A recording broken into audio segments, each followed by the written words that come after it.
The bottom oven of the AGA60 on simmering oven setting is a great place for cooking long, slow dishes to really develop the flavours.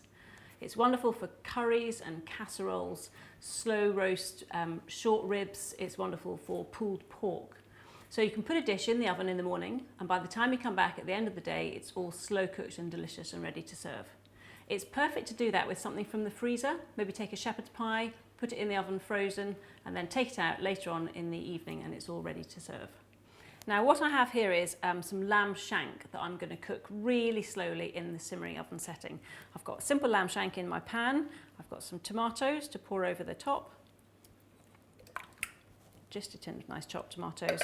Some salt to seasoning, just a little bit, and then some fresh rosemary just to give it a little bit of flavour. So here's our lamb going in the oven now. It can stay in there all day. It can stay in there overnight, actually. It makes a really delicious overnight dish. The simmering oven's also perfect for cooking steamed vegetables. You would bring them to the boil on the top plate, and then you would drain off most of the water, pop them into the simmering oven and leave them there for 10, 15, 20 minutes, and they'll be perfectly steamed. It's also wonderful for rice, delicious fluffy rice. Bring it to the boil on the top, pop the lid on, put it straight in the simmering oven, and 10 or 15 minutes later you'll have delicious fluffy rice. So here are my lamb shanks. They've been cooking all day now and they're really juicy and the meat is just falling off the bone.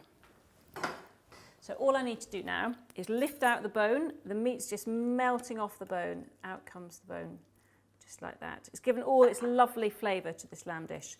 Shred up the meat, and then we're just going to add some cannellini beans and some wilted spinach, and that's going to finish off what makes a beautiful everyday supper. It's been cooking all day and come home in the evening and it's ready and simple and delicious to serve.